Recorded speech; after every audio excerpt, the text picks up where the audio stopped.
नमस्कार, आप देख रहे हैं एग्जाम टूर। मेरे साथ नवीन सर हैं। आप देखे होइएगा जिस तरीका से पेपर में बताया गया है और दिया गया, आप जो काउंट भी कर लिए होइएगा कि 1,22,000 के आसपास बीपीएससी टीआरई 2.0 आया। लेकिन जब फाइनल रिजल्ट की बात करेंगे तो लगभग 92,000 के आसपास रिजल्ट दिया गया, उससे थोड़ा सा ज्यादा हो सकता है। इसका जो 30,000 सीट बच गया उसका अब क्या होगा। और बहुत सारा ऐसा सिस्टम है जिसमें सभी विद्यार्थी का 3-4 जगह भी हो गया है, किसी का 2 जगह हुआ है, किसी का 3 जगह हुआ है। उस कॉमन रिजल्ट का क्या होगा, यानी कि क्या इस बार भी सप्लीमेंट्री रिजल्ट घोषित किया जाएगा, हर बार सीट खाली रख लेने का क्या औचित्य है, बहुत सारा जानकारी लिया जाएगा। नवीन सर से इस पर चर्चा करेंगे। और आप जो कमेंट कर रहे थे कि क्या 3 अटेम्प्ट के बाद क्या होगा, इस पर भी चर्चा होगा। अब क्या करें सर, आपका स्वागत है एग्जाम। जी बहुत बहुत धन्यवाद सर, अभ्यर्थी का पहला प्रश्न ये आ रहा है कि 92,000 पर ही रिजल्ट दिया गया, जबकि 1,22,000 की बात थी। ऐसा क्यों हर बार हो जा रहा है? हिंदुस्तान पेपर में आप देखे होंगे कि इसका डिटेल निकाला गया था कि कभी 92,000 प्लस फाइनली रिजल्ट आउट हुआ, फाइनली रिजल्ट, जबकि 1,22,000 वैकेंसी थी। सवाल उठता है कि आपका कट ऑफ इतना हाई रहा और सीट इतनी वैकेंट रह गई, आखिर इसका किस तरीके से ये रिजल्ट बनाया गया कि इस तरह की बातें हुई, तो इसमें थोड़ी स्पष्टता रहनी चाहिए। ये तो सिर्फ हुआ कि देख लीजिए 8,000 इधर 22,000, 30,000 सीट ऐसे आपका वैकेंट चला गया। जबकि कट ऑफ अगर मैथ की बात की जाए तो पीजीटी में आपका 92 से ऊपर चला गया, टीजीटी में उतना ऊपर चला गया, अन्य सब्जेक्ट में भी कट ऑफ बहुत हाई रहा, जबकि क्वेश्चन का लेवल ठीक ठाक था, मतलब 100 पार भी, हाँ कई जगह 100 पार भी कर गए। तो सवाल उठता है कि आखिर इसका आधार क्या रहा रिजल्ट बनाने का, जो इतना high cut off. Student qualify नहीं करते तो एक मतलब हम समझ सकते थे, आपका SC ST फीमेल कैंडिडेट का 39 उसका कट ऑफ है, मिनिमम कट ऑफ है, क्वालिफाइंग कट ऑफ है, और कैटेगरी बाय कैटेगरी अलग क्वालिफाइंग कट ऑफ है। तो इतने सारे स्टूडेंट अभी भी बचे हुए हैं जो कि कट ऑफ से बहुत ज्यादा ऊपर है और तब भी सीट वैकेंट है। तो ये एक बड़ा सा प्रश्न है। इसके अलावा मल्टीपल रिजल्ट वाली बात है, तो अभी भी हमको लगता है कि 20 से 30,000 के बीच में ऐसे कैंडिडेट होंगे कि जो मल्टीपल रिजल्ट में आएंगे। इस तरीका से देखा जाए तो 60,000 तो सीट खाली ही रह जाए। तो आप खुद डेटा एनालिसिस कर लीजिए ना, तो करीब हमको लगता है 50 से 60,000 सीट इस तरीके से अगर आप देखेंगे तो सीट वैकेंट रह जाना है। अब सवाल ये उठता है कि बड़ा प्रश्न ये है कि ये जो सीट वैकेंट रह रही है या ये जो सीट वैकेंट होगा, इसी वैकेंसी के स्टूडेंट से ये भरा जाना चाहिए था, वाजिब में भरा जाना चाहिए था। तो कहीं सरकार ये आंकड़ों का खेल ना कर दे, ये एक बड़ी सी प्रश्न होगी कि इसको आप उलझा करके फिर अगले वैकेंसी में ऐड करके डेटा दिखाइए, तो मेरे ख्याल से ये उचित नहीं है। इसलिए कि जितनी भी वैकेंसियां अभी तक, जितनी भी सीटें आपकी खाली रह गई है, पहले तो उसका कारण बताना चाहिए था कि अमुक कारण से ये पूरा सीट नहीं भर पाया। दूसरा कि जो मल्टीपल रिजल्ट वाले स्टूडेंट है, 1 कैंडिडेट 1 रिजल्ट वाली बातें 100% इम्प्लीमेंट होना चाहिए, और सप्लीमेंट्री रिजल्ट में और ये सारे स्टूडेंट का एडजस्टमेंट होना चाहिए, जो कि कट ऑफ से थोड़ा थोड़ा करके अभी डाउन चल रहे हैं। अगर ऐसा होता है तो 6 to 8 में हमको लगता है 3 से 4 नंबर तक नीचे जा सकता है, 9-10th में 2 से 3 नंबर नीचे जा सकता है, 11-12th में भी आप देखेंगे कि कल्याण विभाग का जो रिजल्ट दिया गया और जो शिक्षा विभाग का रिजल्ट है, 90% स्टूडेंट दोनों में कॉमन है, मोर देन 90% स्टूडेंट दोनों में कॉमन है, वो भी मल्टीपल रिजल्ट में ही आएंगे। टॉपर तो हर जगह कॉमन हो जाते हैं, जो 10% टॉपर के अलावे भी कॉमन है। तो ये सारा एक बड़ा प्रश्न है कि आखिर इसका एडजस्टमेंट का आधार क्या है। इसके बाद आप देखेंगे महिलाओं का 35% हॉरिजॉन्टल रिजर्वेशन की बात की गई है, पीजीटी टीजीटी में 50% हॉरिजॉन्टल रिजर्वेशन की बातें आपकी 1 to 5, 6 to 8 में कही गई है। तो क्या महिलाओं को जितना रिजर्वेशन दिया गया था तो वो पूरा सीट महिलाओं से भरा गया, एक बड़ा प्रश्न है। इसके बाद मेल और फीमेल का कट ऑफ कैसे बराबर जा सकता है, इस बात को भी आयोग को समझाना चाहिए कि अभी तक इस पर मंथन नहीं कर पाया, क्यों बराबर। हाँ, तो ये आपने ये जो टेक्नोलॉजी डेवलप किया है, ये जो टेक्नोलॉजी की मदद से इतनी शीघ्र आपने रिजल्ट दिया है, तो क्या ये टेक्नोलॉजी का कमी है या उसका एक्यूरेसी है 50%, 150% कि इस तरह का आंकड़ा आया है। तो इस पर गंभीरता पूर्वक इस पर विचार होना चाहिए। और भी कई मामले हैं, अभी जैसे कहा जा रहा है कि अदर स्टेट के महिलाओं को भी यूआर कैटेगरी के महिलाओं में रिजर्वेशन में उनको भी शामिल कर दिया गया है। तो सवाल ये उठता है कि जब आपने पहले से कह रखा था कि सिर्फ और सिर्फ यूआर कैटेगरी मेल में ही सारे बच्चे फाइट करेंगे अदर स्टेट का, तो ये फीमेल का तो स्पेशल रिजर्वेशन था, तो वहां पर अदर स्टेट के फीमेल को कैसे मेंशन किया गया? हम इसके विरोधी नहीं हैं, लेकिन आपने जो नियम कानून बनाया है क्या उसके दायरे में ये बातें आती है? तो इस तरीके से आप देखेंगे सवाल बहुत है। अब आयोग को इस पर अपना स्पष्टीकरण देना चाहिए। सर एक समस्या ये हो रहा है, जिस तरीका से पहले ही बता दिया गया है कि बीपीएससी टीआरई 3 आने वाला है, उसमें 50,000 प्लस भी वैकेंसी रहेगी, या जो बच्चे यहाँ 1-2 अंक या 4 अंक जो कारण हो, या इतना हाई कट ऑफ जाने का कारण हो, जिसके कारण जो बच्चे छट गए, जो बच्चे अभी सप्लीमेंट्री रिजल्ट का वेट कर रहे हैं, जिस तरीका से कॉमन संख्या ज्यादा है, अब उस अभ्यर्थी को क्या करना चाहिए? क्या वेट करते रहना चाहिए या कुछ आगे सोचना चाहिए?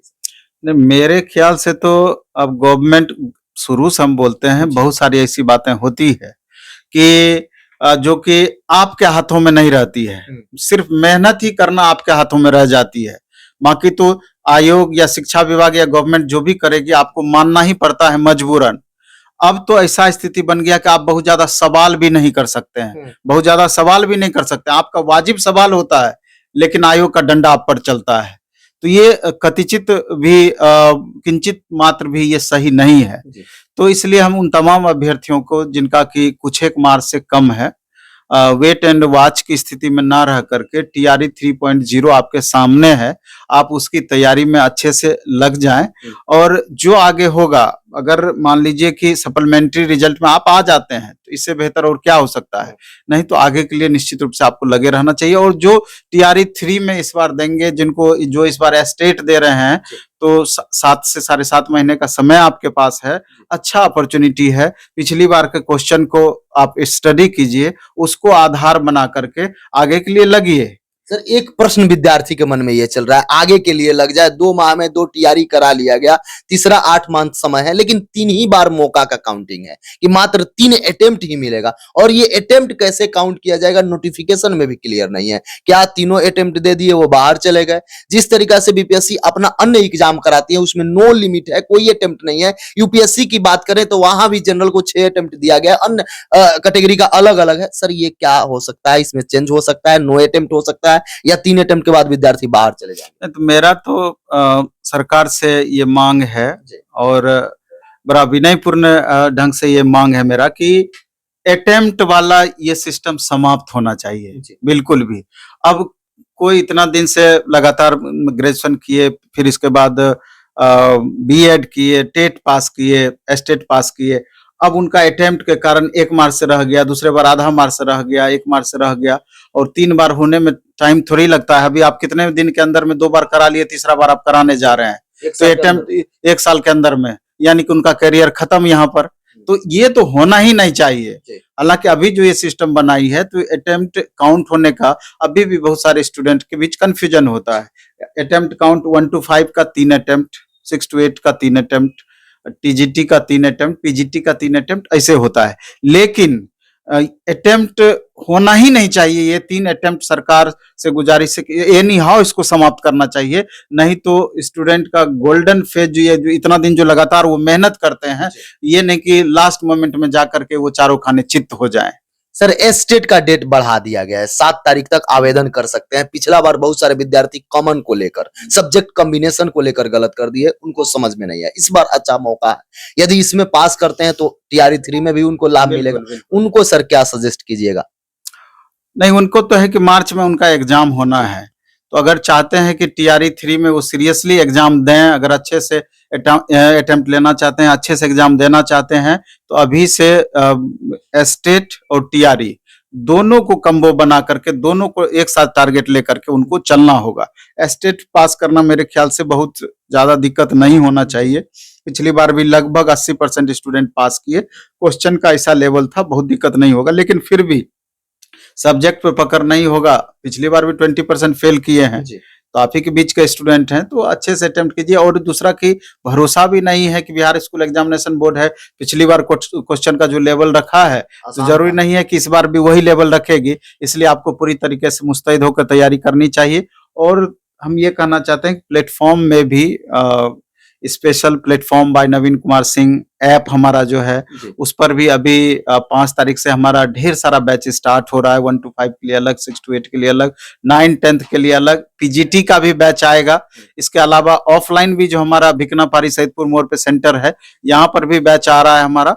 तो चूंकि समय सफिशियंट है, पिछली बार का अनुभव भी अब हमारे साथ है और 2000 प्लस पिछली बार रिजल्ट भी हुआ है, तो हमारा प्रयास होगा कि मेहनत में किसी भी तरीके से कमी हमारे पक्ष से नहीं होगा। लेकिन जब तक दोनों का म्यूचुअल मेहनत नहीं बनेगा, तब तक रिजल्ट की होप करने में दिक्कत होगी। सर, बीपीएससी टीआरई 1 और 2 जो नहीं दिए हैं, नया इस बार देंगे, उनको सबसे पहले क्या पिछला एग्जाम का प्रश्न पत्र का लेवल देख के तैयारी में लग जाना चाहिए, कहीं ना कहीं जुड़ जाना चाहिए, जहां भी जुड़े, या सेल्फ स्टडी करके जो हो कर ले?